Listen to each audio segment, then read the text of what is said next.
जेव्हा अजित पवार किंवा त्यांच्या युतीनं ही घोषणा केली की 2100 रुपये देऊ लाडक्या बहिणींना, लाडक्या भावांना आणि शेतकऱ्यांची कर्जमाफी करू, तेव्हा राज्याच्या मुख्यमंत्रीपदी एकनाथ शिंदे होते.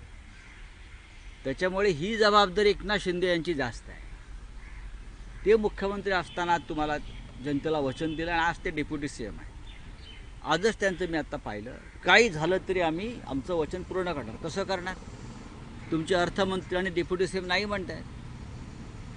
एकनाथ शिंदेने करावं की जोपर्यंत तुम्ही शेतकऱ्यांना कर्जमाफी देत नाही आणि लाडका बहिणींना 2100 रुपये देत नाही, तोपर्यंत मी देवगिरी बंगल्याबाहेर उपोषणाला बसेन. त्याने उपोषणाला बसावं त्यांच्या लोकांसह. जनतेचे नेते आहेत ना, ते लाडके भाऊ आहेत, बहिणींचे लाडके भाऊ आहेत, शेतकऱ्यांचे लाडके पुत्र आहेत आणि ते मुख्यमंत्री असताना त्यांनी वचन दिलेलं आहे. त्याच्यामुळे त्यांना दाखवावं लागेल की मी वचनाला किती पक्का आहे.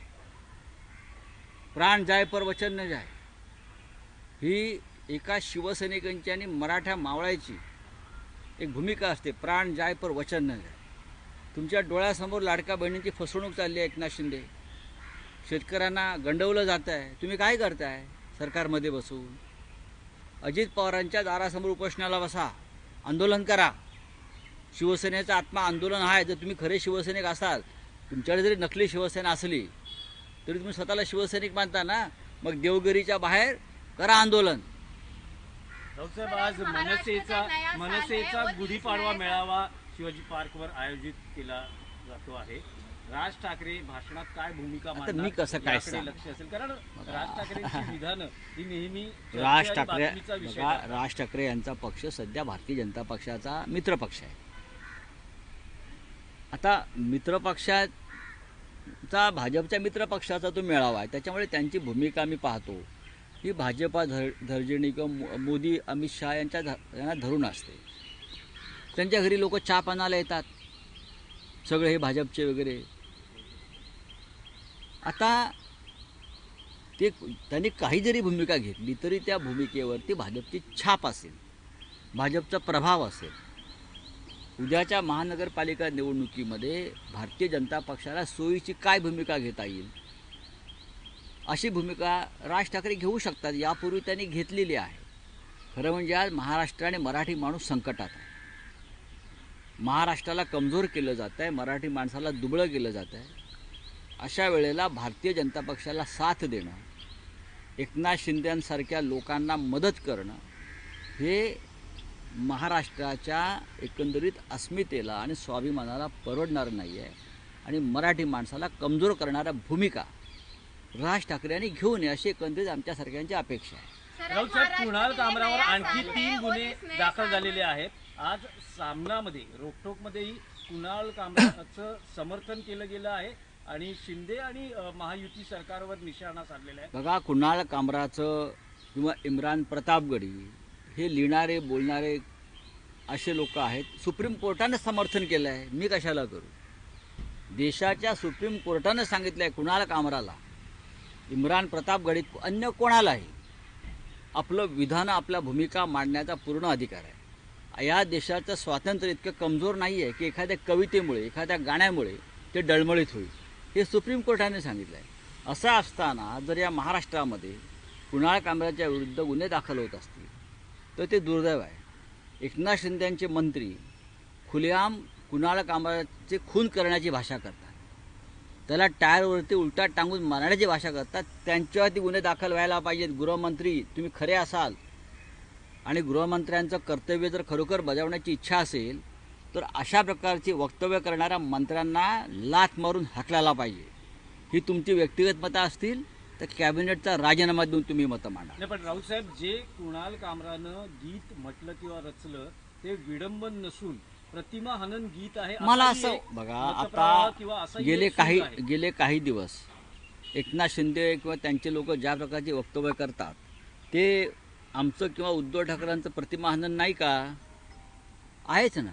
तुम्हाला विधिमंडळात बसून कोणावरही शिंतोडे उडवायचा अधिकार आहे, हक्क आहे.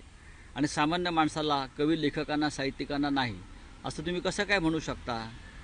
माननीय राज ठाकरे आहेत मनसे प्रमुख, त्यांनी सांगितलं की विधिमंडळ सरकार मंत्रिमंडळामध्ये किंवा विधिमंडळात सगळे खोकेबाई बसलेले आहेत.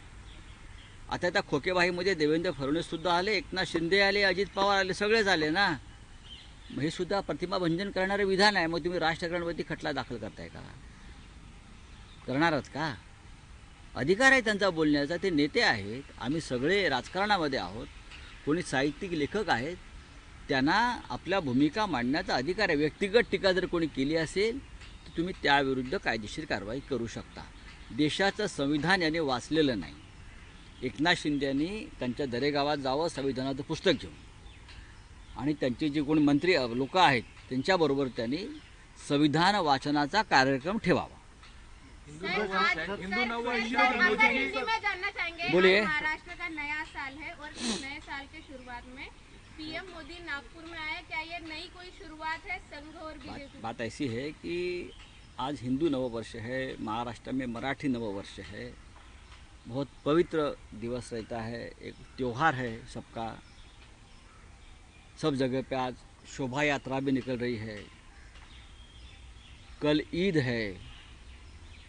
मोदी जी ने ईद की सौगात लगभग 40 लाख मुस्लिम भाइयों के घर घर तक पहुंचाई है, और भाजपा के कार्यकर्ताओं को काम दिया है कि मस्जिद में जाओ, हाँ, मुस्लिम मोहल्ले में जाओ, सबको गले लगाओ. ये अचानक उनको क्या हो गया मालूम नहीं मुझे. अचानक जब चुनाव आता है तो उनकी भाषा अलग होती है कि देश में मुसलमान नहीं रहने चाहिए. लेकिन अब जब बिहार का चुनाव आने लगा है और इंटरनेशनल प्रेशर बढ़ गया है, तो मोदी मुसलमानों के भी मित्र बनने की कोशिश कर रहे हैं. लेकिन ये ढोंग है. लेकिन आज मोदी जी जाएंगे संघ मुख्यालय में, अच्छी बात है. 10 साल में नहीं गए, प्रधानमंत्री बनकर 10 साल हो गए. मोदी जी ने संघ से दूरी रखी थी, एक दीवार थी. लेकिन अब लोकसभा में संघ के कार्यकर्ता सक्रिय नहीं थे और महाराष्ट्र में सक्रिय थे. उनका परिणाम जरूर दिखा है हमें भी. तो मोदी जी गए हो गए कुछ भागवत साहब से बातचीत करने के लिए. देखिए, अभी तक भारतीय जनता पार्टी के राष्ट्रीय अध्यक्ष का चयन होना चाहिए था, लेकिन उनका अंदरूनी मामला है. और मेरी जानकारी संघ चाहता है कि उनके चॉइस का राष्ट्रीय अध्यक्ष बने, इसलिए ये मामला रुक गया है. तो यही मोदी जी है जो कह रहे थे कि बिना संघ की मदद से 400 पार करेंगे. हाँ, ऐसा उनका कहना था. तो नहीं हो गया ना. मोदी जी ने कहा था, नड्डा जी ने कहा था, सब हवा में थे, तो संघ ने उनकी हवा निकाल दी. ज़रूर महाराष्ट्र में जो निर्णय आए हैं उसमें संघ का भी योगदान है. बाकी ये चोरी मारी ये किया है ये लोगों ने, वोटर लिस्ट में गड़बड़ किया है, पैसा बांटा है, लेकिन ये करने के लिए भी संघ की ताकद लगी है. उदय सामंत ने म्हटलंय की एकनाथ शिंदे जे आहेत बाळासाहेब ठाकरेंचे खरे विचार घेऊन पुढे चालले आहेत. सर, आज राज ठाकरे की सभा है. उदय सामंत के बारे में क्या बोलते? 10 पार्टी बदलने वाला आदमी, कभी कांग्रेस में, कभी राष्ट्रवादी कांग्रेस में, कभी शिवसेना में, कभी शिंदे गठ में, कल बीजेपी में भी जा सकते हैं. ये कहेंगे बाला साहब ठाकरे का असली वारस कौन है? कभी बाला साहब ठाकरे को मिले है क्या ये व्यक्ति? ये तो बाला साहब ठाकरे के बाद पार्टी में आए हैं. ऐसे गंदे लोग हमारे पार्टी में आए थे, मुझे आश्चर्य है. मैं तो उनसे हमेशा दूरी रखी है, लोगों से, ऐसे लोगों से जो एकनाथ शिंदे जी को बाला साहब ठाकरे के असली वारसदार मानते हैं. ऐसे बोलने वाले लोगों की गंदगी से मैं हमेशा दूर रहता हूँ. ये महाराष्ट्र के दुश्मन है ऐसे लोग जो ऐसी बात करती है. अरे ये तो मोदी जी के विचारों के वारस हो सकते हैं, अमित शाह के, फडणवीस के, वो भी बहुत बड़े लोग हैं मोदी शाह. जहाँ सत्ता है, ये डर के मारे भागे हुए लोग कभी बाला साहब ठाकरे के विचारधारा के वाहक नहीं हो सकते. बाला साहब निर्भय और बेडर थे.